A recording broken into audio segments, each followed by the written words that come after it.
Hello friends, स्वागत है आप सभी का विजुअल आईएएस के इस प्लेटफॉर्म पे।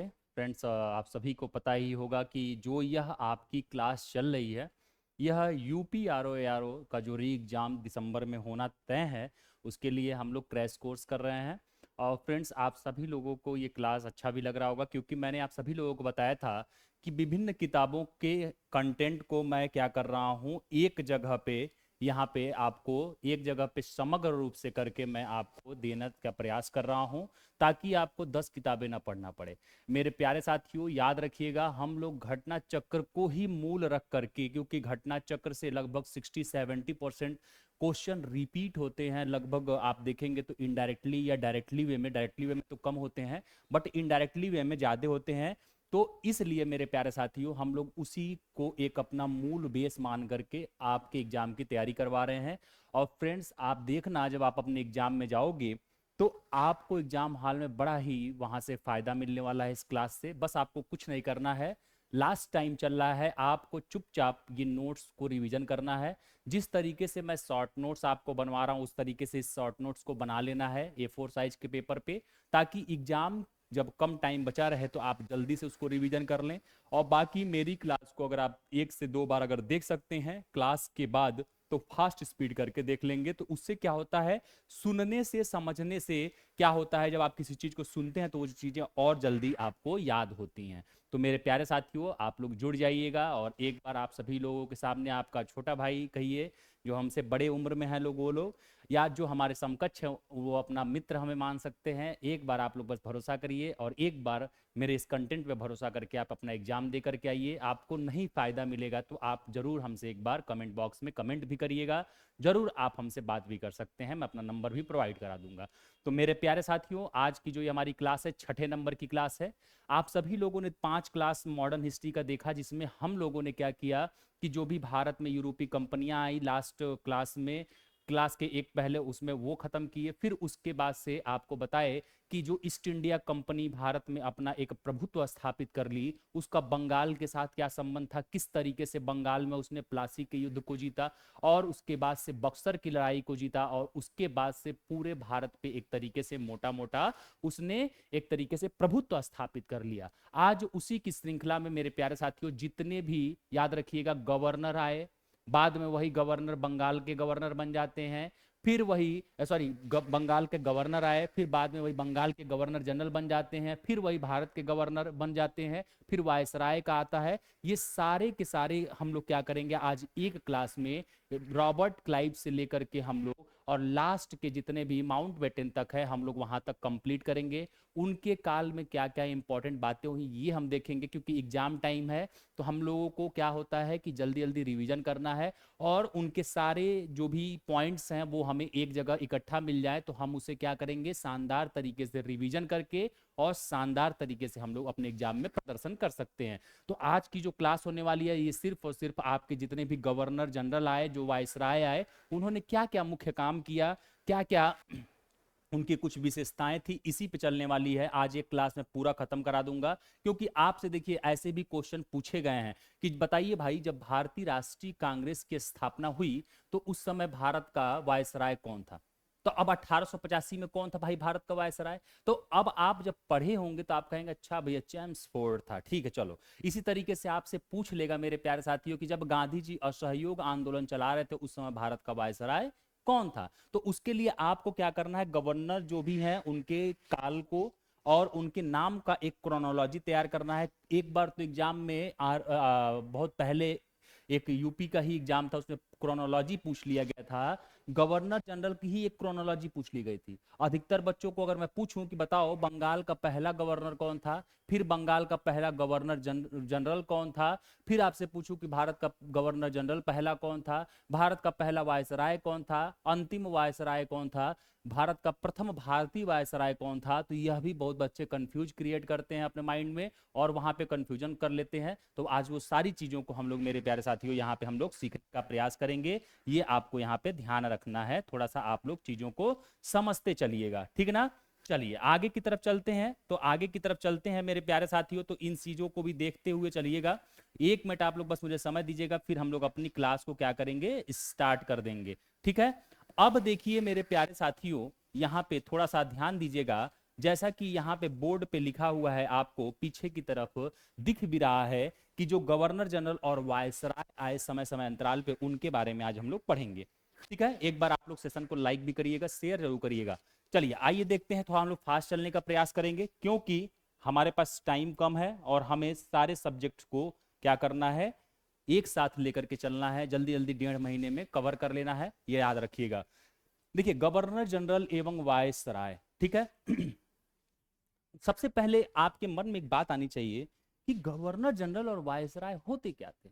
सबसे पहले ध्यान रखना मेरे प्यारे साथियों, जैसे मान लो अगर आप किसी बड़े कंपनी में हो और किसी बड़े कंपनी में आप को कोई वर्क प्रोजेक्ट दे दिया जाए, तो उसमें 10 लोग लगे हुए हैं, तो उस 10 लोगों का एक टीम मेंबर होता है जो कि टीम को लीड करता है।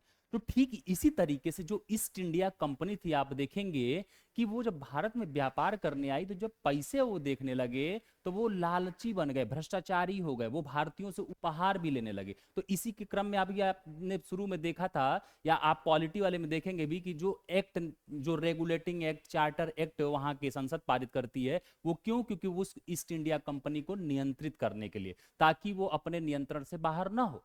उसी तरीके से अब क्या हुआ कि भारत में एक एक उस एरिया में जहां जहां अंग्रेज थे, उनको लीड करने के लिए, उनकी बातों को, या अगर कोई बात पहुंचानी है ब्रिटेन तक, तो उसके लिए एक गवर्नर बनाया गया, जिसका नाम समय समय अंतराल पे गवर्नर जनरल, वायसराय, इस तरीके से परिवर्तित कर दिया गया। मतलब कि वो अंग्रेजों की तरफ से एक क्या था कि एक तरीके से अगर आप कहें तो एक नाम दर्शा रहा था कि भाई हम अंग्रेजों के नेता हैं यहाँ पे भारत में। जिस तरीके से अगर आप देखोगे तो आप पूरे भारत के लोग आपने प्रधानमंत्री, राष्ट्रपति के नाम से जाने जाते हैं, क्योंकि अगर मान लीजिए प्रधानमंत्री कहीं जाते हैं और कहीं कुछ अच्छा काम कर देते हैं, तो उससे पूरे भारत को गौरव फील होता है और पूरे भारत के लोगों को लोग अच्छा समझने लगते हैं। तो ठीक इसी तरीके से याद रखिएगा कि यहाँ पे गवर्नर जनरल प्रतीत कर रहा था, ये ध्यान रखिएगा।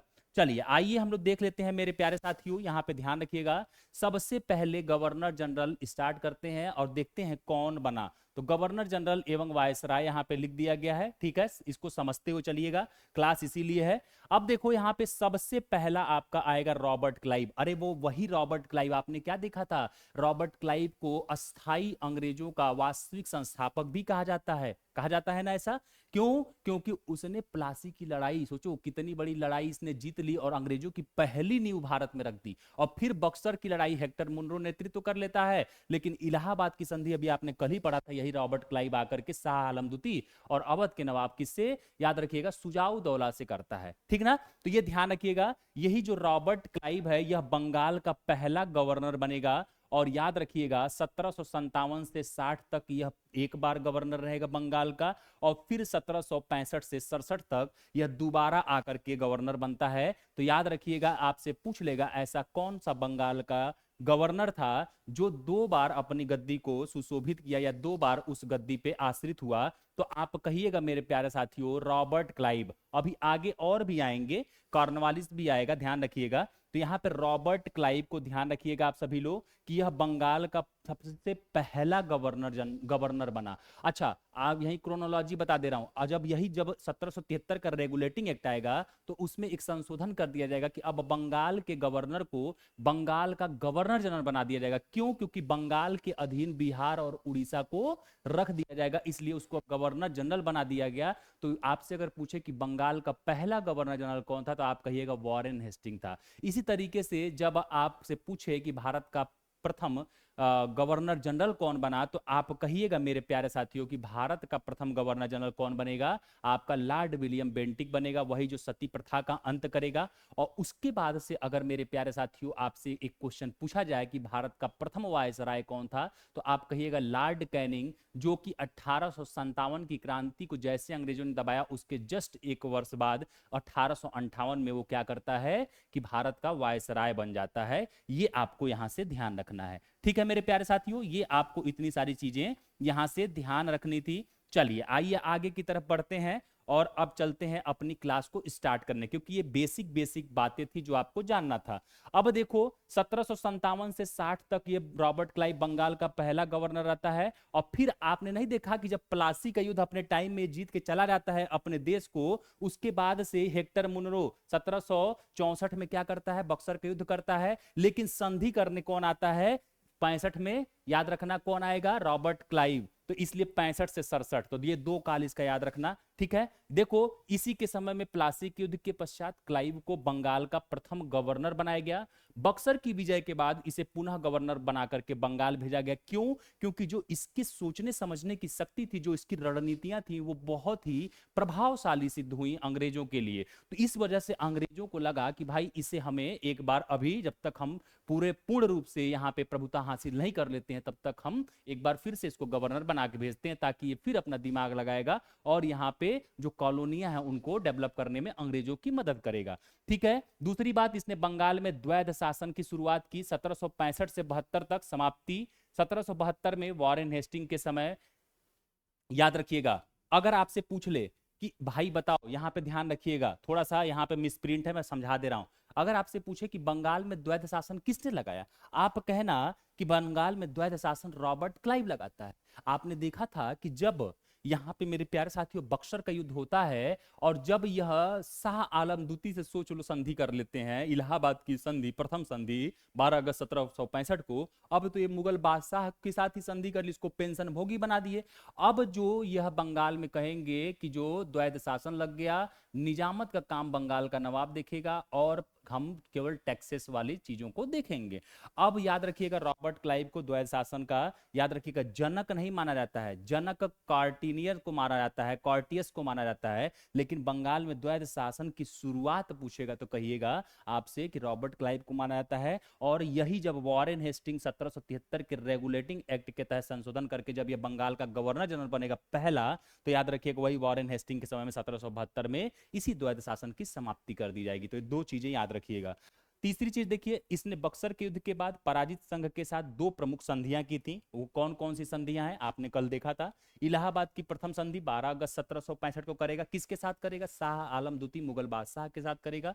और दूसरी संधि किसके साथ करेगा, याद रखिएगा, यहां पे लिख लीजिएगा, 16 अगस्त 1765 को करेगा। और यह किसके साथ करेगा, अवध का नवाब सुजाउद्दौला के साथ, ठीक है, ये याद रखिएगा। अवध का हिस्सा, अवध और कड़ा, जो अवध में आप देखेंगे कि कड़ा और जो एक और इलाहाबाद का जो क्षेत्र था वो किसको, शाह आलम को दे देते हैं, 26 लाख पेंशन पे कर देते हैं। तो ये तो कल आप लोगों ने पढ़ लिया था। अब देखना, इसी इलाहाबाद की जब दूसरी संधि हुई थी, इसी टाइम पीरियड में श्वेत विद्रोह भी हुआ था, ठीक ना, कल आपने सब चीजें पढ़ी थी। अब आगे देखो, अब आगे देखते हैं कि अब यहाँ पे क्या होता है।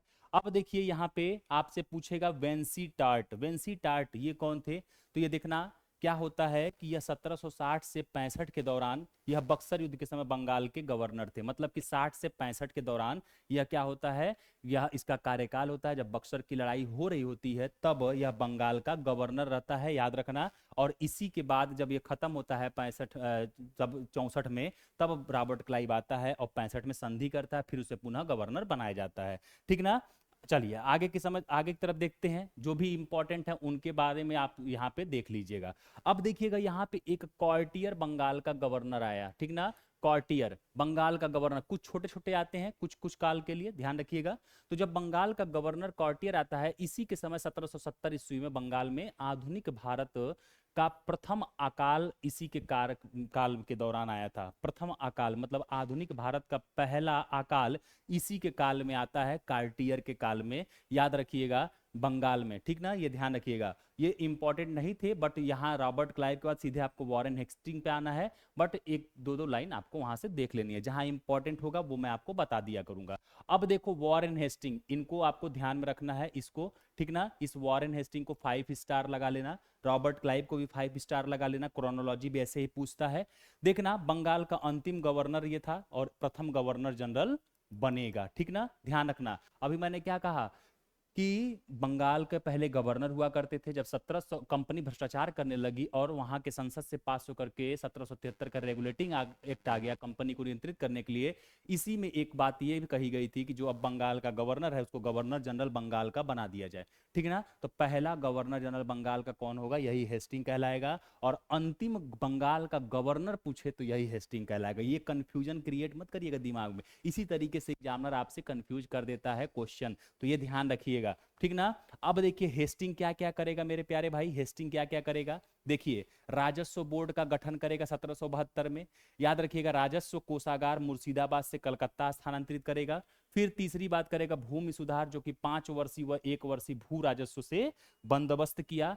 फिर इसने क्या किया, चौथा काम इसने न्यायिक सुधार किया। 1774 ईस्वी में कलकत्ता में सर्वोच्च न्यायालय की स्थापना की। याद रखिएगा आपने देखा था 1773 का जब रेगुलेटिंग एक्ट पढ़ेंगे उसी के तहत 1774 में क्या होता है कि यहाँ पे कलकत्ता में एक सुप्रीम कोर्ट की स्थापना होती है, जिसके मुख्य न्यायाधीश सर एलिजाह इम्पे थे। जैसे आज आप वर्तमान का सुप्रीम कोर्ट देख रहे हैं उसी तरीके से ठीक वो भी कार्य करता था उस समय।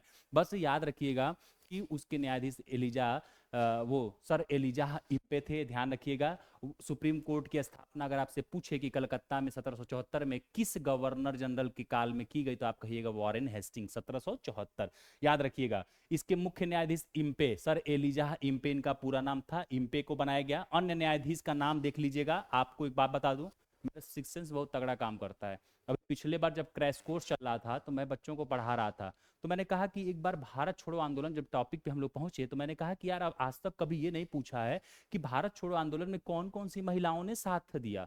तो आप मानेंगे नहीं, यकीन नहीं मानेंगे, 22 या 23 वाले पेपर में भारत छोड़ो आंदोलन में निश्चित से कौन सी महिला शामिल नहीं थी, ये क्वेश्चन आपके पीसीएस ने पूछ लिया। तो याद रखिएगा आज तक कभी ये क्वेश्चन नहीं पूछा, लेकिन ये बहुत इंपॉर्टेंट है। और ये सारे के सारे बच्चे मैं मानता हूं कि सबको रटा होगा कि 1774 में पहला सुप्रीम कोर्ट खोला गया, जिसके मुख्य न्यायाधीश सर एलिजाह इम्पे थे। लेकिन अन्य 3 जो न्यायाधीश थे उनका नाम याद रखिएगा, आपसे पूछे जा सकता है, इसकी 99% चांस है। याद रखिएगा चैम्बर्स थे, लिमेस्टर थे, हाइड थे। कौन कौन थे, चैम्बर्स, लिमेस्टर, हाइड, ये 3 अन्य न्यायाधीश थे। तो हो सकता है आपसे क्वेश्चन दे दे कि 1774 में स्थापित कलकत्ता में सर्वोच्च न्यायालय में निम्नलिखित में से कौन से न्यायाधीश शामिल नहीं थे या शामिल थे। तो आप इलिजा इम्पे को जानते हैं, मुख्य थे। बाकी चैम्बर्स, लिमेस्टर और हाइड क्या थे, यह अन्य न्यायाधीश में शामिल थे। तो ये नाम आपको यहाँ याद रखना है। जैसे जैसे मैं बताते जाऊं उसको उसको इंपॉर्टेंट आपको नोट डाउन कर लेना है, ये ध्यान रखिएगा। अब देखिएगा यहाँ पे एशियाटिक सोसाइटी ऑफ बंगाल की स्थापना सर विलियम जोन्स ने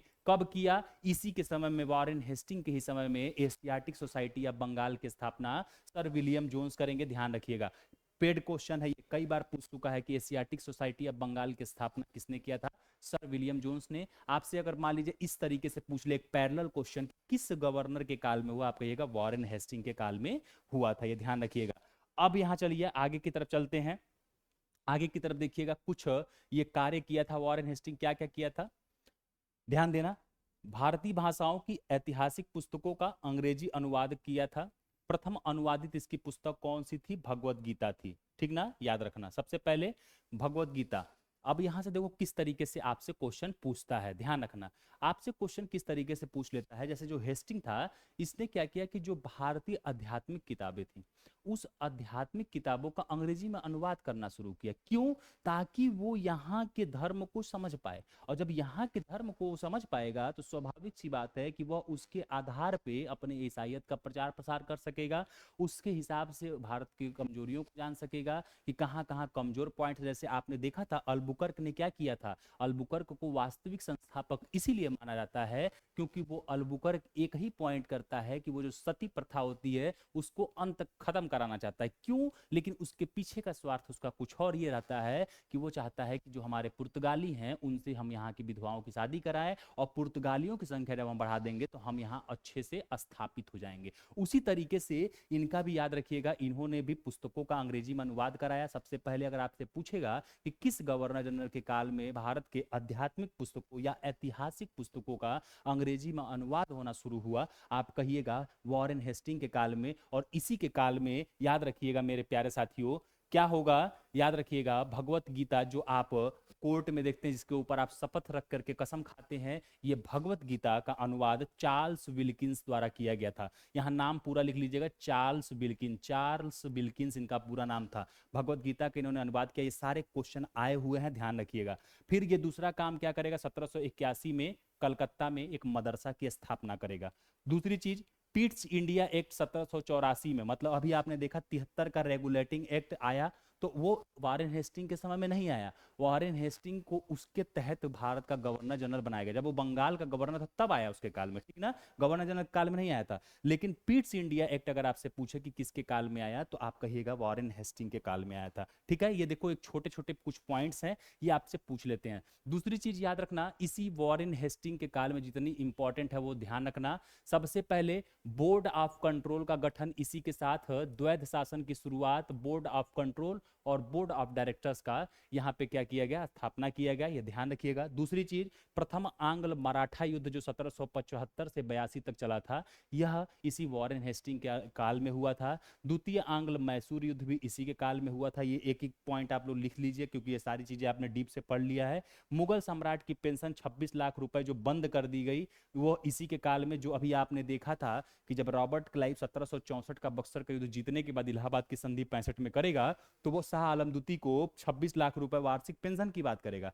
तो आपसे पूछेगा कि मुगल बादशाह की पेंशन को बंद कराने का श्रेय किस गवर्नर को आता है, तो आप कहिएगा वॉरेन हेस्टिंग को, ठीक ना। दस्तक के प्रयोग पर प्रतिबंध कौन लगाया, यही लगाता है, याद रखिएगा। जो दस्तक का दुरुपयोग, पहले जो फर्रुखियत दस्तक बंगाल में दे दिया था कि आप फ्री बिना टैक्स व्यापार करिए, सीमा शुल्क के बिना शुल्क के आप व्यापार करिए, उस सीमा शुल्क का 64 के बक्सर के युद्ध के बाद से अंग्रेजी मनमानी के एकदम शुरू कर दिए थे, खूब लूटना शुरू कर दिए थे। तो उस पर प्रतिबंध कौन लगाएगा, यही आपका वॉरेन हेस्टिंग लगाएगा। और याद रखिएगा, आगे की तरफ अगर हम देखें तो यहाँ पे इसी के ऊपर महाभियोग लगाया जाएगा। इसी वॉरेन हेस्टिंग के ऊपर एक महाभियोग लगाया जाता है। क्या महाभियोग होता है, आइए देख लेते हैं। जब यह अपने कार्यकाल के दौरान ब्रिटेन वापस जाता है, तो इसके ऊपर एक महाभियोग लगाया जाता है। वॉरेन हेस्टिंग एकमात्र गवर्नर जनरल था जिस पर बर्क ने महाभियोग का मुकदमा दायर किया। बर्क ने हेस्टिंग को चूहा और नेवला बैलों के ठेकेदार, अन्याय का मुखिया इत्यादि उपाधियां दी। मतलब कि आपने देखा, दस्तक बंद कर दे रहा है, थोड़ा सा यहाँ पे द्वैशासन की समाप्ति कर दे रहा है, कुछ अच्छे काम हल्का सा कर दे रहा है। तो इसके ऊपर जैसे ही ब्रिटेन गया, तुरंत इसके ऊपर बर्क के द्वारा वहां के संसद में महाभियोग लगा दिया गया। और उसको क्या क्या संज्ञा दी गई, चूहा, नेवला, बैलों का ठेकेदार, अन्याय का मुखिया दिया गया। तो याद रखिएगा, यह एकमात्र ऐसा गवर्नर था, बंगाल का गवर्नर जनरल था या बंगाल का गवर्नर कहिए, तो अंतिम गवर्नर ही तो होगा ना। तो यह एक ऐसा था जिसके ऊपर महाभियोग लगा था, महाभियोग, ठीक ना। तो याद रखिए, जैसे आज आपके राष्ट्रपति के ऊपर, अगर आपके राष्ट्रपति अच्छे से कार्य नहीं करते हैं तो उनके ऊपर महाभियोग लग जाता है, ठीक उसी की भांति आप देखेंगे कि इनके ऊपर भी ये सारी चीजें लगी थी, ठीक ना। चलिए 1 मिनट समझ दीजिएगा आप लोग।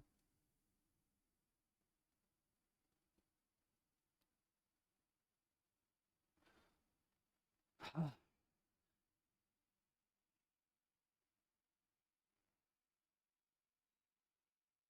चलिए आगे की तरफ देखते हैं।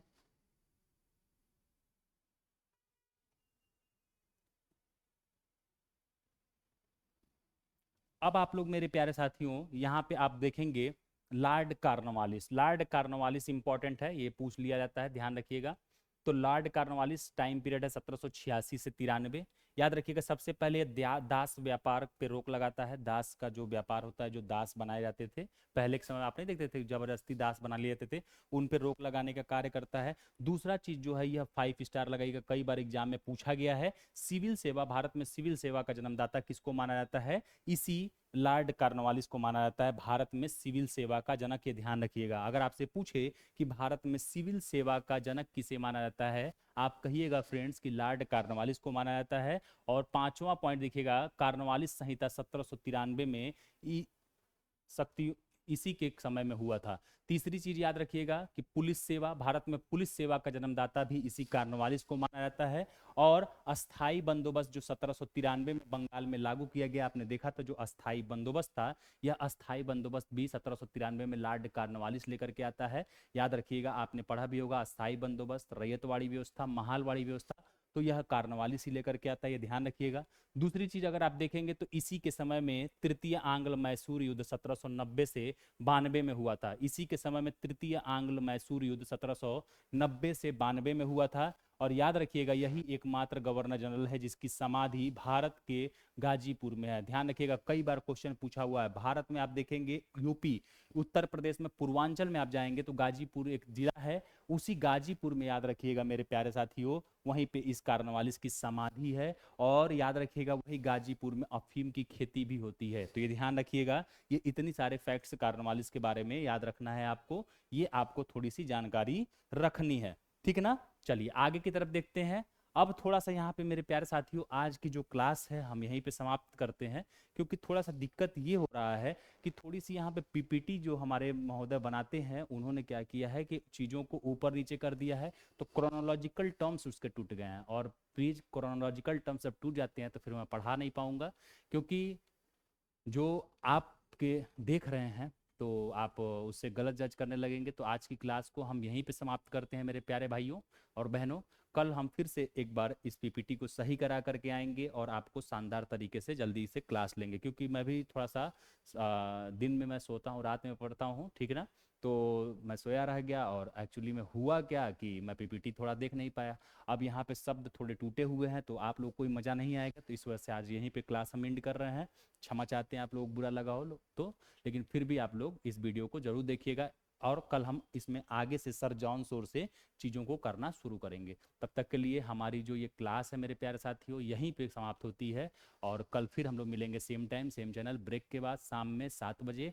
और आप लोग बिल्कुल निश्चिंतता बनाए रखिएगा, आपको 1.5 महीने मैंने बोला है तो 1.5 महीने में ही आपके सारे कोर्स कंप्लीट करवाऊंगा। ये मेरा चैलेंज है, ये मैं आपसे प्रण कर रहा हूँ। बहुत होगा तो 5-7 दिन आगे बढ़ सकता है, उससे ज़्यादा नहीं जाएगा, ठीक है। तो ये ध्यान रखिएगा। यहीं पे आज की क्लास एंड होती है, तब तक के लिए थैंक यू।